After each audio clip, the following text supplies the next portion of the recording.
remittances alone last year, the amount is around $7 billion US.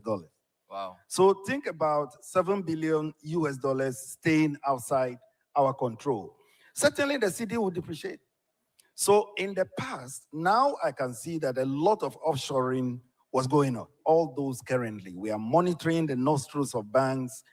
I have the feeling if I can monitor those inflows, you know, the nostrils of banks, make sure that all exporters remit in line with their requirements, make sure that remittance inflows, all that those flows enter our banking system. So first of all, it's just an aspiration. Okay. It doesn't mean we are going to do exactly that. All right. Welcome to This Week in Ghana, your weekly live stream where we cover all things Ghana related. Your diaspora-focused live stream breaking down this week's biggest economic, political, and cultural stories from Ghana and their impact on Pan-Africanism, investment, and the global African family. Before we get into today's stories, as you saw, 7.8 billion in remittances in 2025. Before we get into those stories and more, we will do some introductions. So I'll turn it over to my co-host before I introduce myself. Hello, everyone. My name is Ivy Prosper, and I am a producer and a YouTube creator. And I tell stories from Africa and the African diaspora. And I'm excited for this bi-weekly live stream that we do every week. Just want to let everyone know that you can follow me on all my social platforms, Ivy Prosper everywhere. And I have a book called Your Essential Guide on Moving to Ghana. And I also do curated tours to Ghana as well as consultations about moving to Ghana. And I do documentary film production as well. Absolutely. I'm Joe Hatagwa, the founder of Authentic African Media. We help people do three things: visit, move, and invest in Africa. And we also do these live streams where we talk about the news of the day on the continent for those of you who are thinking about moving, visiting, or investing, actually. So with that, we want to get into today's stories. There's a number of stories that we're going to talk about. The 7.8 billion in remittances that went to Ghana last year, actually more than foreign direct investment in Ghana. We're going to talk about the Africa Real Estate Festival that Ivy actually attended. We have an update for you on reparations, just a conversation between the UK and Ghana.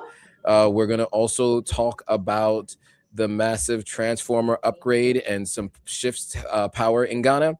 And then lastly, an update from the Food and Drug Authority of Ghana and a seizure of unregistered products for those of you who are thinking about exporting or importing into the country of Ghana. Before we get into those stories, let's start with the 7.8 billion in remittances and inflows in 2025, reinforcing Ghana's importance on diaspora funds. So we're going to watch a video and then we will have some commentary on the other side. Now the bank flows that Ghana recorded nearly $7.8 billion in remittances inflows by the end of 2025, reinforcing the growing importance of diaspora funds. This marks a sharp increase from about $4.6 billion recorded in 2024, highlighting a steady upward trend, largely driven by Ghanaians living abroad, particularly in the United States, which remains the country's single largest source of remittances.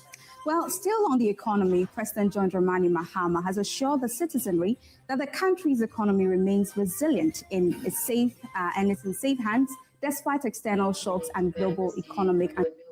All right, so $7.8 million in remittances, 7.8 billion, dollars in remittances, up from around 4 billion. So that's over just around 3 billion or more in increase year over year, almost doubling. Ivy, your thoughts on this large number of remittances to Ghana? I don't think it's surprising because it is quite common for people to send money back home, whether it's Ghana or other African countries, or other countries in general, because we see that there's organizations that have had platforms for decades that help facilitate people being able to send money back home.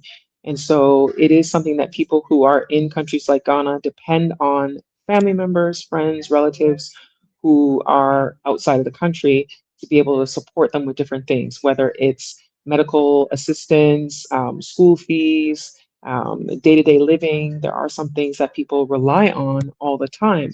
And so when you think about if somebody's abroad and they're constantly sending money back, that is an influx into the economy, generally speaking, because if somebody receives money and it goes into their hand, they take it to a store, they take it to a hospital, they take it to, whatever businesses are. And so that becomes a somewhat like an investment into the country in some way where people are spending in the country based on people who are sending it from abroad. So I'm surprised at how high it's gone though, because I do know that it's something that has been the norm.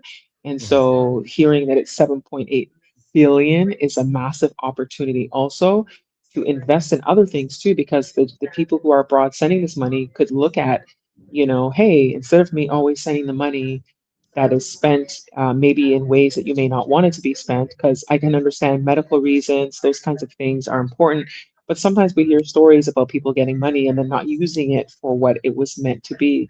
So, Mhm. what if some of this money is used as an investment into investing into different things that can help, create jobs or, build schools or whatever it may be? There could be other ways that the money is spent too.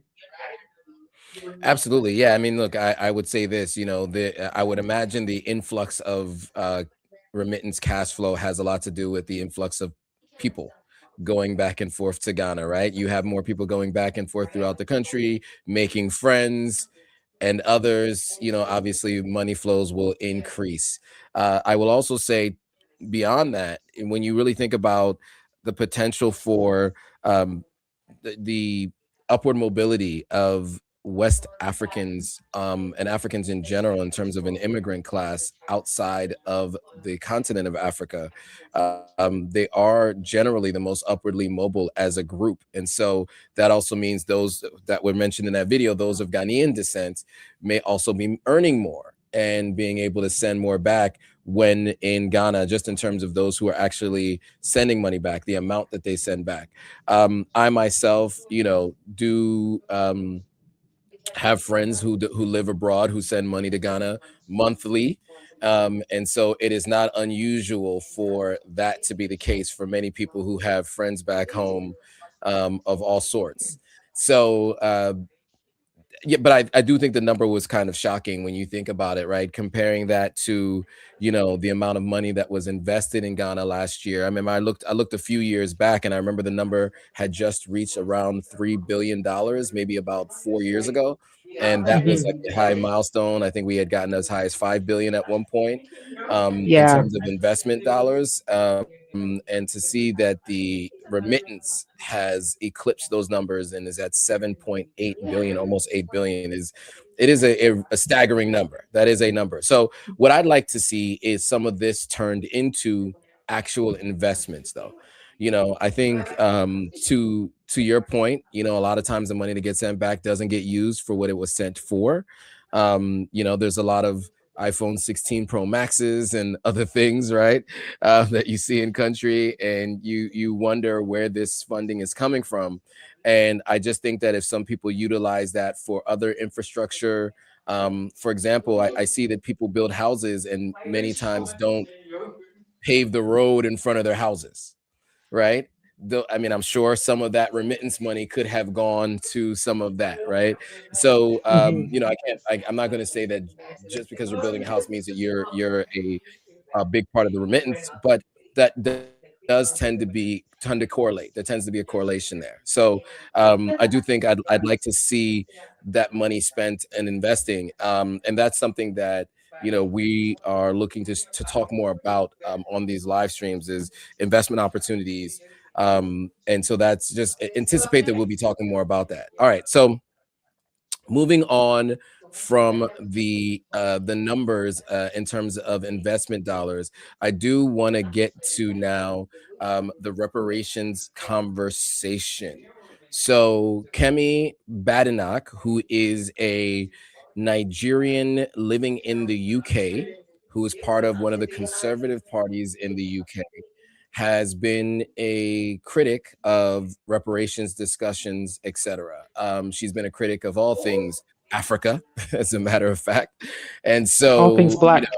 all things Black, period. Yeah, exactly. So not even just Africa, Black in general, whether in the UK, in the US, or on the continent. And so, she made some statements. The government of Ghana has responded. We'll play her statements first, and then we'll play the responses just here in a moment. And then we'll have some commentary on the other side. This is the past. We need to talk about the future. There are many countries now who want to use guilt to try and exploit the UK. They ask for reparations. I saw it as a trade minister. It's not culture wars. I was at the WTO. I won't name the minister from another country. And he was telling me that we needed to give up some of the things that we were doing because of colonialism and because they needed time to develop. These arguments are a scam. Don't fall for it. We need to make sure that we put this country first. We work well with our neighbors. We work well with other countries, but we have to look after ourselves too. Ourselves, okay, as if she's included in ourselves. All right, so now we will go over to the response to her from Ghana, the Minister of Foreign Affairs, Samuel, who has strongly criticized the UK Conservative Party leader after she suggested, obviously, that it was a scam. So let's hear from him, and then we'll have some commentary on the other side.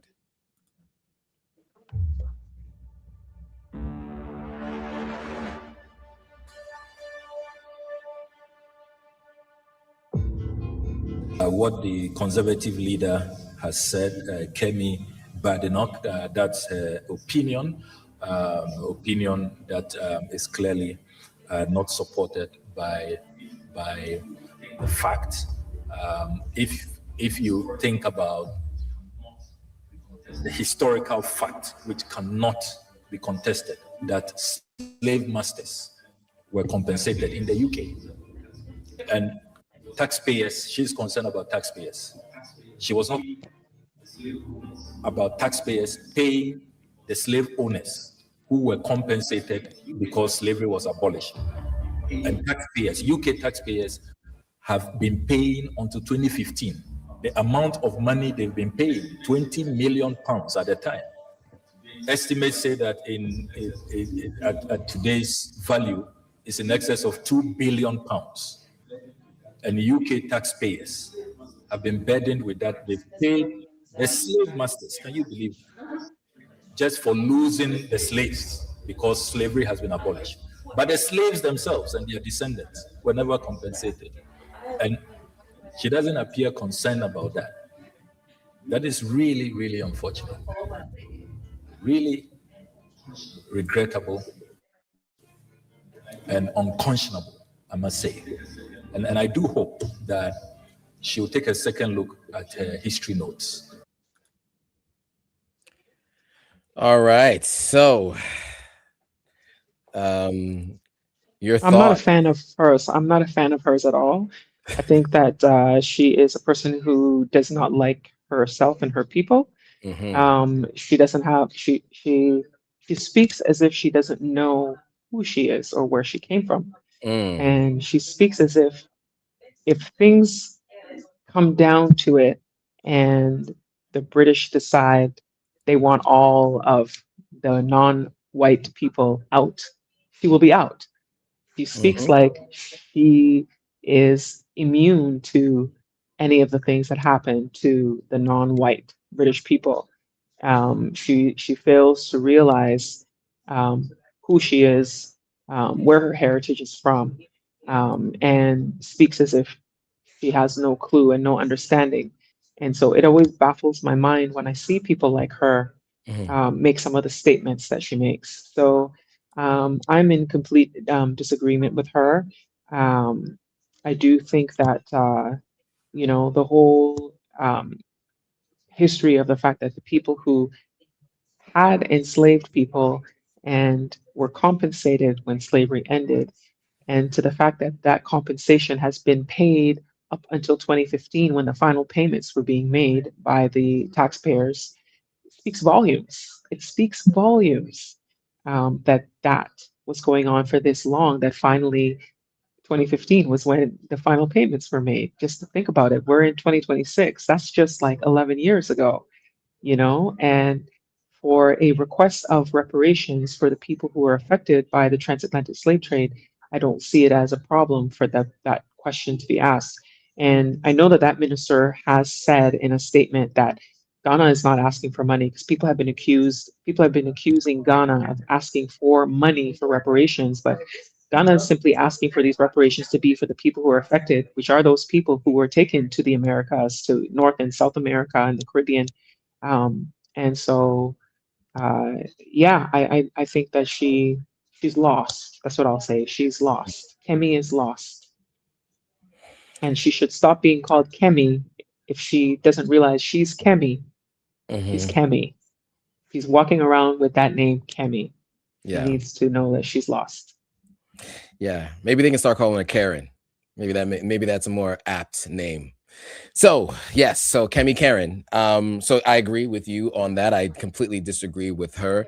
I think her stance mirrors that of a few people in the United States that I won't call out in particular by name, but people do have people in the US who she reminds them of, political commentators who don't actually hold office, but have very big YouTube followings now. But you know, the thing about Kemi that I think is interesting is to all the points that you mentioned. You know, when she talks about the UK, she talks about it in a way that you know, you can speak positively about one thing without talking negatively about something else. And what she does is when she wants to say positive things about the UK, she uses that opportunity to take shots at Nigeria, to take shots at people of color constantly. This is not a sometimes kind of thing. She talks about the good immigrants who assimilate and who want to become just like the Brits and who don't keep any of their original culture. She's very big on 100% assimilation and not maintaining any of your cultural differences when you travel to a new country, which I do believe poses some challenges, especially because many of these countries, especially the UK and the United States, would not be here if not for immigrants in its current form. And to your point about reparations being paid all the way until 2015 to owners of enslaved people, and there's no discussion from those people about those taxes being paid, then there should not be a discussion on this end. And one last thing that I will mention is this. If you can't find it in the taxpayer's budget, then maybe you can take it from the royal family. There is, I don't know how many people are aware of this, but there is an amount of taxes that people pay out of their paycheck or out of their taxes that goes to the royal family, right? For their ceremonial role. And they have a hoard of gold from Ghana and jewelry from all around the continent that actually sits in museums, in crowns, in staffs, like little staffs that you can hold. You can start by maybe even returning some of those things. And you know, because at the end of the day, they're not utilized for anything but vanity, and there is no use in the UK, for example. So I think Kemi is, as you said, lost. I think that's a great way to describe it. I think she there's a self-hatred, right? The way she discusses Nigeria, and look, we all understand that there's much to be desired for many of our countries, and we can admire the progress that we've made under the circumstances as it's been, and also acknowledge that there's more work to be done. But that doesn't mean that you use every opportunity to discuss the country in a way that is disparaging. And that's what she does. She made a career out of it, and she continues to. So yeah, your word lost, I think, was a great depiction of where she is. She's lost. And if you can't know where you're going if you don't know where you came from. And it seems that she has detest for where she's come from. So I hope that she doesn't make it any further than she has. Okay. And in terms of political office, I want to be clear on that. Just in terms of political office and power in political office. Sometimes you have to call those things out. So next, moving on to the power outages in Ghana and the massive transformer upgrade to tackle those power outages nationwide. One of the things that I think we reported on recently is that there was a huge electricity bill that Ghana paid off, I think earlier this year or end of last year. The time is escaping me. The time frame is escaping me. And one of the things that we talk about often, those of us who spend time in other countries in West Africa and spend time in Ghana, is how much light in comparison to many other countries in West Africa Ghana does have. So this is a still a challenge, is having certain light issues, but it's I would say from my experience, it's far and away above many countries that I have visited in West Africa. So we want to get to this story and then we'll have some commentary on the other side.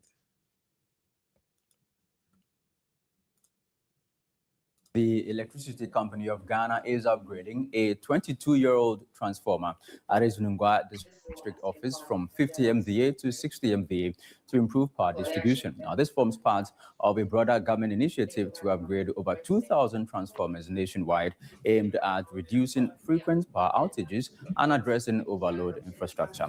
Channel 1 News says Ni Ayukwe Okai reports. The Electricity Company of Ghana, ECG, has begun upgrading more than 2,000 transformers nationwide as part of government's efforts to strengthen power infrastructure, reduce system overloads, and improve the reliability of electricity supply. On Tuesday, ECG's Nungwa district office commenced the upgrade of a 22-year-old transformer from 50 MVA to 60 MVA to enhance power distribution within the Tama enclave. During a visit to the facility, Managing Director of ECG, Kwame, revealed that 10 of the transformers will be installed in Accra, with 2 earmarked for the Ashanti region to ensure more stable power delivery. This is only part of a larger intervention we are doing in the network because we have overloading, we have low voltages, and we have frequent outages in the system. This exercise involves 6 substations, 5 here in Tama and Accra, and 1 in Kumasi.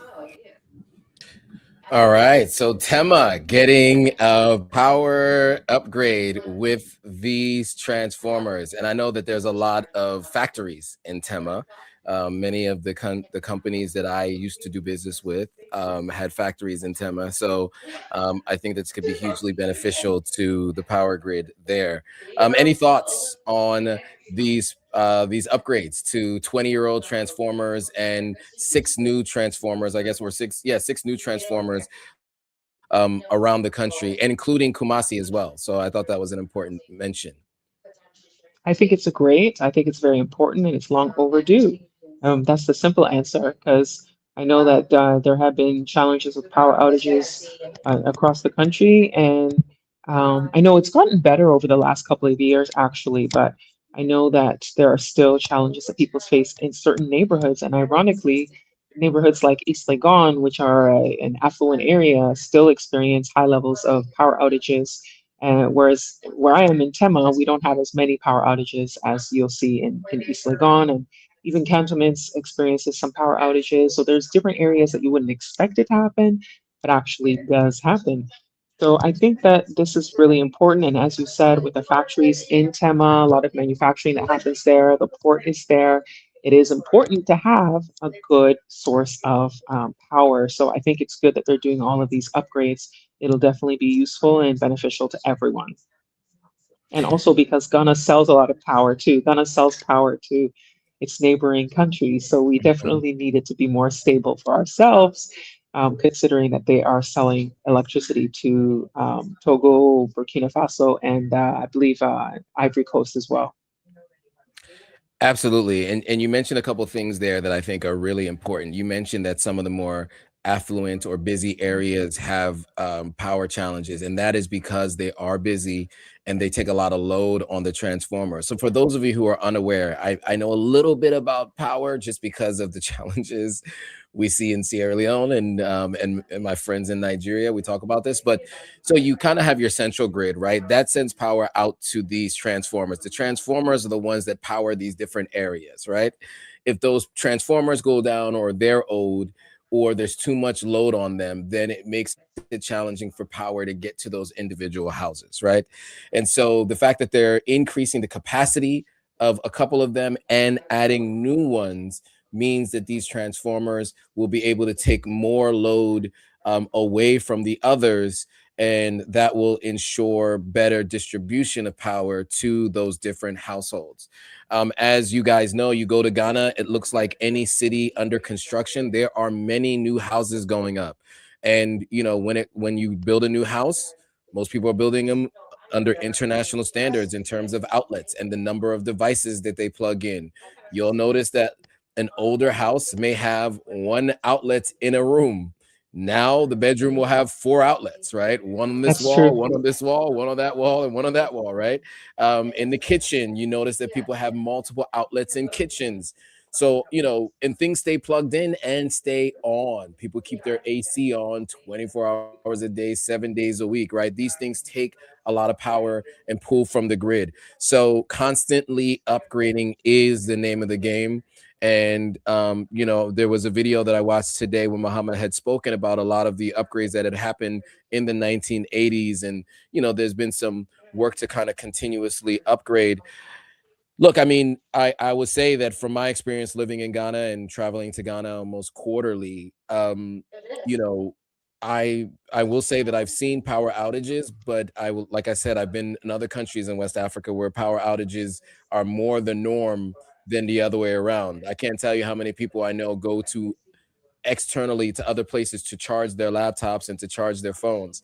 And for a country to be able to advance, right, and catch up on the global stage, you have to have power 24/7, right? You know, that's great for education, it's great for healthcare, and it's great for the ability to do business and infrastructure work at night, right? You may not know how difficult it is to study when you have to do it under like candlelight or these battery powered little Chinese lights that people have where they buy it from like these, you know, they're imported from China. It just Very limits what true. you can do, you know? So it's important to focus on it, and I'm glad that Ghana is. All right, so now this to the next story for those of you who are thinking about doing business in Ghana in terms of importing food goods and perishable items. I think it's very important to understand that Ghana has a food and drug authority. And if you're planning to start a business, you have to make sure that you are following the laws of the land. And you know, this particular story is about the Food and Drug Authority storming a particular event and seizing a bunch of unregistered products. So we're going to play a story and have some commentary on the other side. All right, Jackie, what's in the first story? Well, FDA storms Poriel's pitch. Now, what is Poriel's pitch, Derek? Wondering, educate me. So it's sort of like vendors coming together to make sales, right? And this is led by one Ghanaian influencer, Dulcie. Okay. And this is like the 3rd edition, because I quite remember she did one in 2023, 2024. No, I think 2024, 2025, and 2026. Now, usually for such an event, it most often draws in the GRA, the FDA, because these are vendors that are gathering. And we have a lot of young people. You know, usually when she does that, there's so much traffic in town. Yeah. There's so much traffic, and this is one of the well-patronized events that we have here in Accra. And during that, we saw the FDA storm the place, and as I said, it's only normal for them to come to such a place. And there were a lot of performances and all that. But people have been talking, was that the right place? timing. Yes, the timing. It's like you're doing the good thing at the wrong time. Yeah. So people were talking on social media about it. If you have the video, let's check it out and see what actually transpired there. Imagine being able to build an app with your name on it. Just Sorry for the ad, guys. You know YouTube.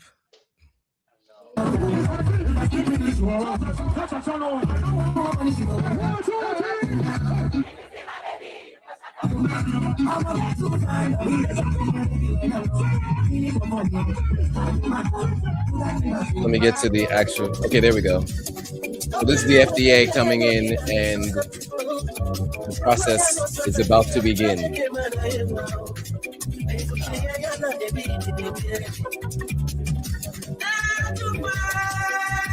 And it's interesting. They came with a bunch of Ghana Must Go bags. Yesterday, well, I have my own reservation. So they came with a bunch of Ghana Must Go bags, which you don't see there, and with those, and they just took a number of those items in those Ghana Must Go bags and left unregistered items. Ivy, your thoughts on the FDA doing it at a festival like this? I mean, and then overall, just the process in which they go about ensuring that, you know, there are certain standards met by the foods and items that are brought into country. So one of the things that I've realized about Ghanaian culture is that there seems to be a culture of, if you embarrass somebody, then it shows other people what they shouldn't do. So coming to a public event where you are vending products and you haven't been FDA approved yet, and then they decide to come and take your products. So that shows you that if you don't go through the process of getting FDA approval, you could potentially be at an event and they come and just take your products. And then that's lost money for you because that's product you've actually invested in. And now they've come and taken it and you don't know what they're going to do with it. They're going to discard it or what, you've lost it. This is something that they do in Ghana, whether it's the FDA or even the Ghana Revenue Agency does the same thing. And the Ghana Revenue Agency, for those watching, maybe you're in the US, that's like the IRS. They're the tax people.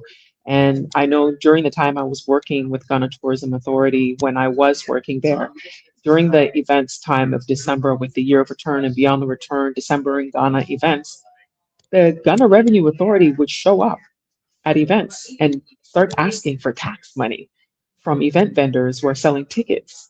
And it's like, it embarrasses the event organizer because why are the tax people showing up at their event now asking and demanding for tax money? So it's like, it's a system that if you're coming here to do business, you have to be aware that the potential of this happening to you is possible. It's not something that happens every day, but it does happen. So I'm not saying if it's right to do it that way, because I personally don't think it's the best way to approach it with people. I think there are other ways that you can take to collect, but it is a way that they do it here. So you should be prepared in case something like this happens. And it's part of that whole thing of, if you move to another country, getting an understanding of the lay of the land and how they do things and how you should expect things can happen to you. And for you not to take it that, oh, because I'm a diaspora or because I'm a foreigner that this has happened, because clearly it happens to Ghanaians as well. So it's something to take into consideration, and to just, it's all part of why we do this bi-weekly news, sharing news from Ghana, because you also get to understand how things operate here and how they do things. And so you can be ready in case something like this happens to you, or you can prevent stuff like this from happening to you. Absolutely. And if it's not clear to you all, Ivy's back in Ghana. So that's why she's saying here, because she is back. She was last couple of live streams we did, Ivy was in Canada and in the US, but now she is back in Ghana. Yeah, and look, I think 100% I agree. You know, I do think that there should be continent-wide standards on food and drugs and all these kinds of things, especially between countries. But at the very least, I do think it's really important that, you know, you have standards around the items that come into country. I think, you know, there's a lot of people who feel like it stifles, you know, entrepreneurship, etc. But it's really important that when people ingest these products or put these products on their skin, there is some level of standardization around what it is that we're talking about. You know, you'll notice if you watch some of these videos that there were lotions and creams that were confiscated. You know, a lot of these things are sold internationally by companies who don't sell these products in their own countries. right? These are white label products made in factories a lot of times that people put their branding on and bring in the country. I'm not saying that was all that was taken, but you'll see that a lot when it comes to people in the industry of like skincare, for example. And then when it comes to food, right, what you ingest, it is something that does need to be regulated. And so how it gets regulated, I think, is up for dispute. To your point, the idea of embarrassing people, I think, is a little bit difficult for many people to be able to swallow, right? You're watching that and you're thinking to yourself, this was a lively event, went off without a hitch, no issues, except a group of people came in here and snatched up all of these goods from a lot of these different people. But I think it also says one other thing too, though, is that if you have a business in a country, you should be following the rules. I know, one of the things that I've seen from Muhammad in his communication is that he is enforcing a lot of laws and the rules that are already on the book. I feel like a lot of people on the continent feel like, yes, they know their laws, but they also feel like they're not going to be enforced. So I'm going to do what I want, right? And so you'll see heavy-handed tactics like this to make examples, right? It's kind of the idea of making an example of things people now know. So if you're in that, if anybody who's importing goods, right, is now thinking twice about whether or not they register their products, try to get FDA certified and all those kinds of things before they start selling products in mass or at events like this. So I haven't always been a fan of making example of people in the public, but at the same time, you would imagine that this probably does have an impact and ensures that the laws around these things are being followed. And I think it's just important, not even just as a cautionary tale, but just important for you all to know that these things do exist. So many people come to the continent and think they don't have to pay taxes or think they don't have to follow the laws around FDA and all of these other governmental organizations. And as much as I talk to people who are planning to make the move, so many people do not take those things into consideration. They do in their home country, but they don't when they're moving to Ghana. They feel like as if they're going to a lawless country and they can do whatever they want. And look, some stuff does go under the radar, but at the end of the day, just know that there are authorities and the potential for enforcement. And so if you want to ensure that you don't run into any issues, I definitely recommend following the rules of the road as stated many times on government websites. I mean, Ghana does digitize a lot of their rules, laws, and regulation on their government websites. It's not hard to find. So I definitely recommend you all pay very close attention. All right. And so now a story that I skipped earlier, but last but not least, is the Africa Real Estate Festival 2026, the AREF. Ivy and I spoke about this some weeks back, and Ivy actually had the chance to attend. The event itself took place from April 9th, 18th and 19th, so it ended yesterday. It was themed Innovation Meets Identity, Designing Africa's Next Living Experience. It gathered major industry figures to shape the future of African property development and investments. So as I mentioned, it was Saturday and Sunday this past weekend. It was at the Palms Convention Center in Accra, Ghana. The theme was Innovation Meets Identity. As I mentioned, key partners were the Director of Diaspora Affairs, the Office of the Office of the President of Ghana. Bridge Trust Partners was there, and the Barbados High Commission was also a key partner as well. Some of the core activities were Investment and Policy Conference, Diaspora Investment Pavilion. There was a luxury and lifestyle showcase. There was innovation matchmaking. And then the idea was the future impact was that they wanted the festival to aim to generate over 200 million in investment leads. And the idea was to culminate in the publication of the AREF Report 2026, which it plans to be a data-driven look at real estate trends across the continent. So with that, I will get into a short video or a short part of a video that Ivy did from her live stream where a gentleman by the name of Nana Kwame, is it Bediako? Bediako. speaks on his principles of business. So we'll play a little bit from an excerpt from this and then have some commentary on the other side. And by the way, you can go to Ivy's page to watch the full video. Experiment of building something that will shelter humanity and get to service the need. But before that, I want to say this. I know you all saw me running for president. I probably look too young, but I'm not promising you I will be your president sooner than later.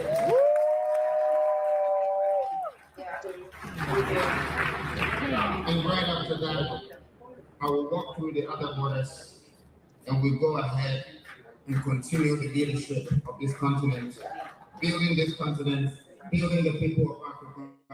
That's my aim. That's my vision. That's what I want to do. You know, somebody asked me a question. I was just in Nigeria and I came today for this speech. In fact, it's the first time I'm speaking after the election. Wow! So I decided that after the election that I won't speak again. All right, I'll leave it there just because it's a long video, but you guys can watch it. Ivy, what are your thoughts about the conference and what he had mentioned? Obviously, he is a presidential hopeful. He's a young guy, a real estate mogul, pretty well known. So I feel bad for butchering his name, but he is someone that you could see there was a pretty good amount of support from within the room when he mentioned he's planning to run for president. Your thoughts, though, on what he talked about and the conference in general? Well, he has run for president before, and he just mentioned that he's going to do it again. So there are people who support him, and there's people who don't like him at all. But in any case, he spoke a lot about his principles. He talked about the importance of location. He talked about the importance of understanding your environment. He talked about so many different things. And just really quickly, Michael, please bring your book. Sorry, I'm just going to stop real quick because you mentioned Bridge Partners was there.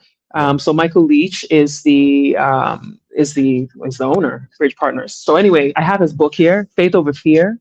He spoke at the event yesterday, and on Saturday he spoke. So this is his book, Faith Over Fear. I'm sorry, I'm doing a plug right now. This is book, Faith Over Fear. You can get it on Amazon. And you know, he spoke very well at the event on one of the panels.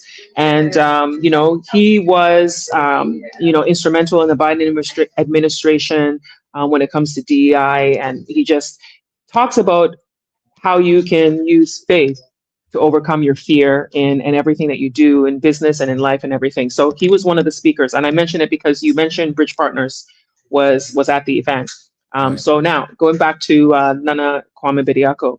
And so he, talked about respecting nature, talked about land banking. He talked about having a blueprint to what you do.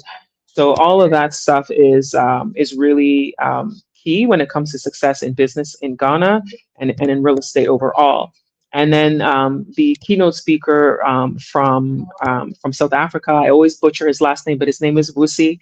I need to practice his last name. I always mess it up, but his name is Vusi, and he's one of the top speakers around the world, top entrepreneur, empowerment. There's so many things that, he talked about. He's from South Africa, and he was the keynote speaker, and he talked about business and having, this unified perspective in Africa and how the different countries coming together can be a real powerhouse. I think he mentioned Ghana, Nigeria, Kenya, and South Africa. If those four economies come together, it's over $1 trillion in value of those four economies.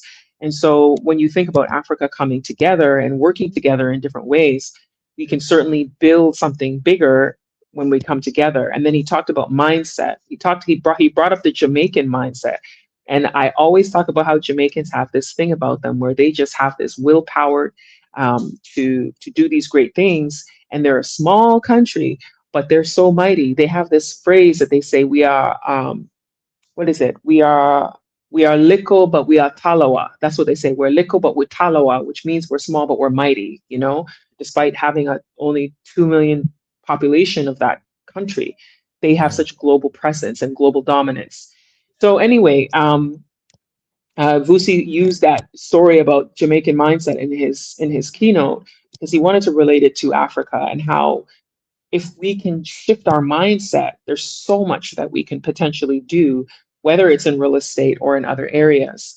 But overall, what I liked about the conference was I had an opportunity to meet people who were interested in real estate and related industries who were there from Kenya. I met some people from Rwanda. There were people there from South Africa, Tanzania, Ghana, Nigeria. Like there were people from so many different countries that came there to have these conversations about real estate in Ghana. And what it did also is it exposed the whole thing about, we always keep hearing about premium real estate and luxury real estate, but there's this gap for, you know, the middle and the lower income. But I know that companies that are looking for big profits are not really trying to do stuff for lower income because they want big profits. And so we have to find a way to be able to service all communities and not always having just one tier of people all the time. But all of these were discussions that happened. And then there was the talk about the use of technology in real estate, because we hear about smart homes, we hear about the ways that we can use some of these tools to make homes more efficient, to make homes more livable. And I think that one of the things that should be talked about more is the use of the mud home technology, rammed earth. That should be discussed so much more when it comes to real estate in the African continent, especially in climates that are around the equator with this excessive heat that we get sometimes in places like Ghana.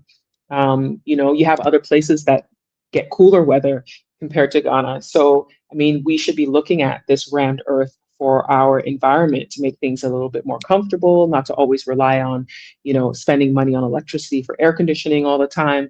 There should be ways that we can build and design these places so that they're more efficient, and be more discerning and critical and asking questions of your people who are selling in real estate. When you are spending so much money, you have to be a discerning customer and really ask those questions, and don't just buy out of emotion and excitement, but ask critical questions. So overall, the real estate festival was a success because you had all these different players in the industry having these discussions and conversations, and it gave you the opportunity to connect and network and meet people and have those discussions. If you didn't get a chance to talk to them while you were there, you can always connect and then, you know, talk online, talk on LinkedIn, wherever it is that you find easiest to connect. So overall, it was a huge success. And then Vusi talked about partnering with Desmond, who was the founder of the event, to possibly do some real estate fund to support people in this industry in the continent of Africa, because that's one of the things that we lack in Africa is access to resources, access to the finance, where other countries get easier access to things. So that was a topic of discussion that was closing out the weekend as well. So overall, it was a really excellent event. If you have an opportunity to attend next year when they do it, I think it's a great thing to participate in. Absolutely. That's really great insight. I mean, and I think, you know, some of the things that you mentioned were discussed, I think are hugely important, right? One of the things that I always talk to people about is, you know, the idea of land banking, right? And how it's an underutilized option for people. I think people think that if they just have enough money to buy the land and they don't have enough money to build on it, that they shouldn't move forward with buying. And my recommendation has always been, if you can buy and you can fence your land and you can have a caretaker, those three things have to work in conjunction with each other. You can't just buy the land and leave it. But if you can buy land, you can fence it. And by fencing, I mean put 10-foot walls around your property, because that is how it works, cement walls. And you can have a caretaker on your property. I do feel like in most countries around the continent, that is one way to safeguard it. Once you've done all the processes you have to ensure that the land is rightfully and lawfully yours. But if you do that in the right places, you can anticipate the potential gains. You know, some countries it's as high as 15% year over year. Sometimes it's 7%. But regardless of what the number is, it's higher than most other places, especially in the West. It's hard to find land that gains that kind of increase in value year over year. I have land banked myself, and I can tell you land that I bought for $6,000 is now worth close to $20,000 3 years later, right? Maybe even more, right? Some people have different ideas about how much it's worth. It's hard to say, but or land that I bought in 2019 being worth bought for 12,000, now being worth 60,000, right? So, you know, depending on where you buy, that land banking idea really does is really one that I definitely recommend that people follow and think about. Obviously, it's not cash that I could use right now, but if I really needed it, I could sell it and utilize that cash. And one of my business mentors from the continent, an eclectic individual, Herman Chineri Hesse, used to always talk about buying land as much as possible. Buy land, and even if you don't know what to do with it, land bank. And so I took that to heart, and I did that. As soon as I had those conversations with him, I bought land. So definitely a recommendation, and I'm glad that the conference was a success. Of course, I was unable to attend because I am here in these United States, but I look forward to other events like that in the future. Any final thoughts before we go? No, just, always pay attention to what's going on. Make sure that you are doing your research, you're reading about things, you're connecting with people in the same spaces, and don't let emotion take over in all of the decisions that you make when you're thinking about investing in an African country. Always do the same due diligence that you would do anywhere when you're trying to make a decision on what you're going to invest in. Absolutely. And I will just say, if you haven't already, make sure you cross-pollinate. If you haven't, subscribe to Ivy Prosper's channel. If you're on Ivy's side, come over and subscribe to Authentic African. Follow us across all platforms: Instagram, Twitter, X, whatever we call it, TikTok, Facebook, and the like. We're all over. So follow us on all platforms. And you can also support by clicking the links in the descriptions. There are different places that you can support financially if you have the ability to, and if you'd like. So with that, thanks for watching, and we'll see you guys all in a couple weeks. Bye, guys. Bye. Thanks for watching.